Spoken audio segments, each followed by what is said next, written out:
Assalamualaikum. Welcome to our YouTube English language channel. Today's lesson is on the use of present simple imperative, and this lesson is a tenses lesson number 8. तो आज के इस lesson में हमने present simple imperative, past simple imperative और future simple imperative जो है उसको हमने स्टडी करना है। तो इससे पहले एक इसी से मिलता जुलता एक लेसन जो है वो उसकी वीडियो आपने देखी होगी, लेकिन वो चूँकि कॉन्ट्रैक्शन इंट्रोड्यूस करवाए गए थे, तो ये बाकायदा एक लेसन है जो टेंसेस लेसन का एक हिस्सा है। तो लिहाजा ये टेंसेस लेसन जो है ये present simple, past simple, future simple यानी सिंपल टेंस जो है उसका ये आखिरी लेसन है। तो इसके बाद फिर हम कंटिन्यूस में चले जाएंगे। तो आपने देखा कि कितने डिटेल में एक एक करके जो प्रेजेंट सिंपल, पास्ट सिंपल और फ्यूचर सिंपल जो है उसको एक्सप्लेन किया गया है। तो आइए सबसे पहले ये देखते हैं कि जो प्रेजेंट सिंपल इम्पेरेटिव है वो क्या है। तो मिसाल के तौर पे आई हैव टू वर्क, मुझे काम करना पड़ता है।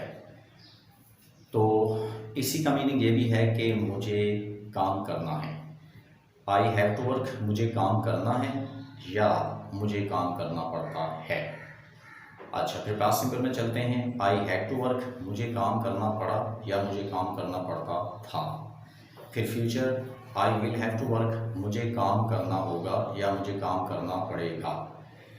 एक बंदे के पास पैसा नहीं था तो वो काम करता था, फिर उसके पास दौलत आ गई बहुत ज़्यादा, तो उसके बाद उसे काम करने की ज़रूरत नहीं, बल्कि उसके पास काम करने वाले थे। वो किसी को ये बता रहा था कि there was a time I had to work, एक वक्त था मुझे काम करना पड़ता था। अच्छा, ये एक मिसाल। दूसरी मिसाल देखें कि एक बंदा लेट आता है वापस घर वाले पूछते हैं कि क्या हुआ, तो उसने कहा कि I had to work overtime today, आज मुझे ओवर टाइम काम करना पड़ा। तो यहाँ पे रिपेटिटिव एक्शन नहीं है, लेकिन जो पहले वाला सेंटेंस मैंने बताया उसमें रिपेटिटिव एक्शन है। अब फर्स्ट करें, मैं आपसे कहता हूँ कि I have to make tea, मुझे चाय बनानी है या मुझे चाय बनानी पड़ती है। मेरे मेहमान आके बैठे हुए हैं, तो मैं आपके साथ गपशप में मसरूफ़ हूँ, फिर अचानक जहन में ख्याल आता है कि मैंने चाय बनानी है मेहमानों के लिए। तो मैं उठ के खड़ा हो जाता हूँ, मैं कहता हूँ कि well I have to make tea, मुझे चाय बनानी है। और यह भी हो सकता है कि मैं मज़ीद इजाफा कर दूँ कि I have to make tea for my guest. लेकिन अगर आपको मैं रूटीन बताता हूँ अपनी, तो फिर मैं आपसे यही सेंटेंस कहता हूँ कि I have to make tea, मुझे चाय बनानी पड़ती है। ठीक है, I have to make tea twice a day, मुझे दिन में 2 मरतबा चाय बनानी पड़ती है।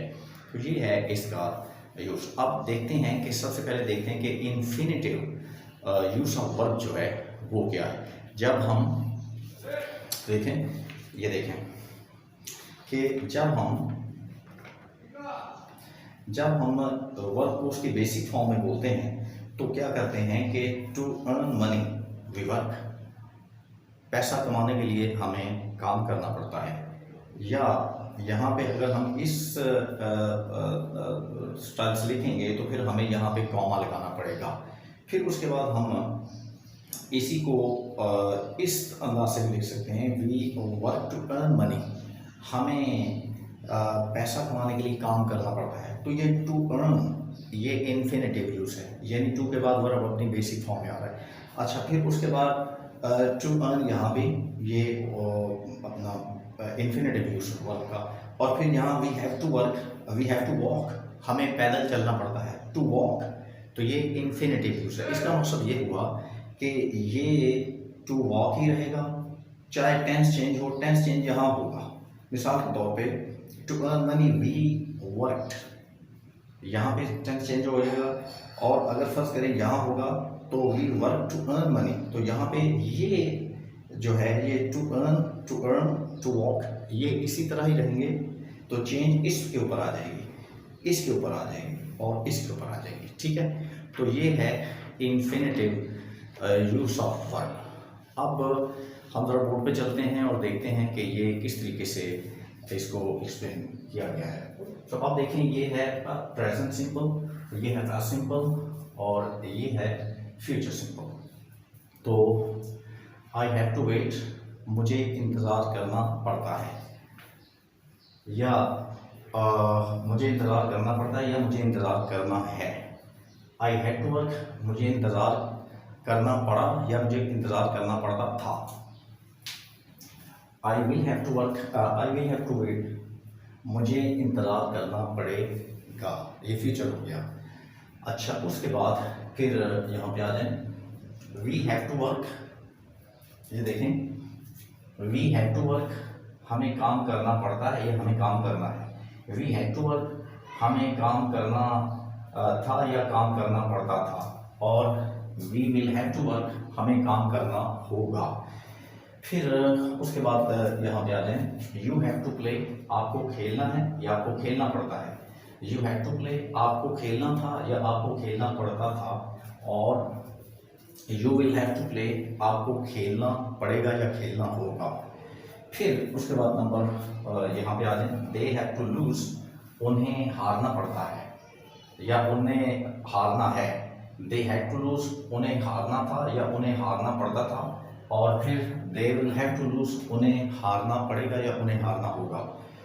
तो उसके बाद फिर यहाँ पे आ जाए, ही और शी के साथ आपको पता है पहले से कि हैज़ आता है। ही हैज़ टू बोरो, उसे उधार लेना पड़ता है या उसे उधार लेना है।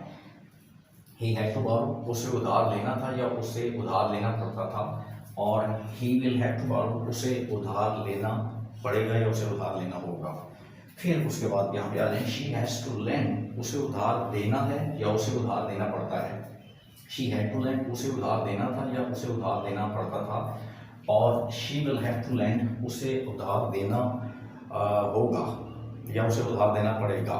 फिर यहाँ पे आ जाए, इट हैज़ टू हाइड, इसे छुपना पड़ता है। मिसाल के तौर पे, इट हैज़ टू हाइड, इसे छुपना पड़ता है या इसे छुपना है। इट हैड टू हाइड, इसे छुपना था या इसे छुपना पड़ता था।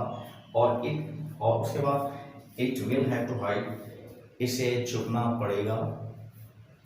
तो ये तीनों टेंसेस जो हैं उसमें ये हो गया एक्सप्लेन। अब हम इसको ये भी ज़रा देखते हैं कि ये हमने इसको बाद में फिर नेगेटिव इंट्रोगेटिव कैसे करना है। तो मिसाल के तौर पे, I have to wait, I don't have to wait, do I have to wait, I had to wait, I didn't have to wait, did I have to wait, I will have to wait, I won't have to wait, won't will not की contraction, I won't have to wait, will I have to wait.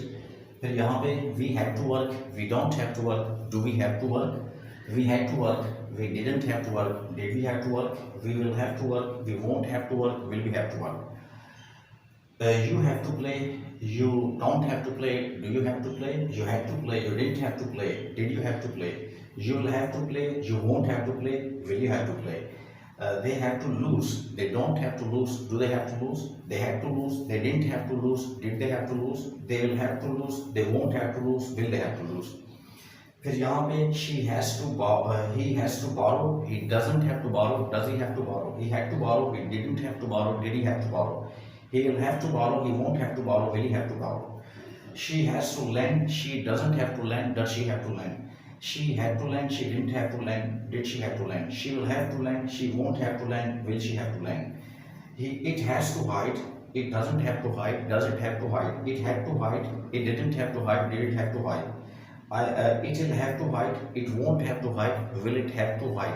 तो ये है इसका जो present simple, past simple, future simple imperative जो है ये मैंने आज एक्सप्लेन किया है। तो इसके साथ फिर आप, जैसा कि मैंने आपको बताया कि present simple, past simple, future simple जो इनके लेसन है, ये लेसन नंबर 8 था आज का। तो ये अपने इख्तिताम को पहुँचते हैं। तो अब हम कंटिन्यूस टेंस में जाएंगे इंशाल्लाह। तो उसको भी हम जो है वो थॉरली, सेटिस्फैक्टरीली उसको हम जो है वो एक्सप्लेन करेंगे इसी तरह मुख्तलिफ लेसन्स में। तो थोड़ी सी आपको भी ज़रूरत है कि आप ख़ुद भी थोड़ा सा इनको प्रैक्टिस करें और सेटिस्फैक्टरीली इसको आप, इस टेंस को आप राइटिंग में भी यूज़ करें और स्पीकिंग में भी यूज़ करें। और इनका कॉन्ट्रैक्शन, जो प्रेजेंट सिंपल में कॉन्ट्रैक्शन है, वो तो आप इससे पहले ही मेरा ख्याल है कि उसका वीडियो लेक्चर जो आपने देखा होगा, जिस तरह कि आपने देखा कि शी गॉटा गो, और मिसाल के तौर पे she is got to go, उसने जाना है। और शी हैज़ टू गो, उसने जाना है। ये इससे पहले आपने पिछली वीडियो में जो है कुछ वीडियो पहले आपने ये देख लिया था। तो उम्मीद है कि आज का ये लेसन भी आप अच्छे तरीके से समझ गए होंगे और अपनी दुआओं में याद रखें और अपने जो फ्रेंड्स वगैरह हैं उनको आप इस पे पर्सुएड करें कि आप हमारे इस चैनल को सब्सक्राइब करें ताकि ज़्यादा एनकरेजमेंट हो और हम मज़ीद जो है इंशाल्लाह इसमें बेहतरी लाएंगे। तो थैंक यू वेरी मच।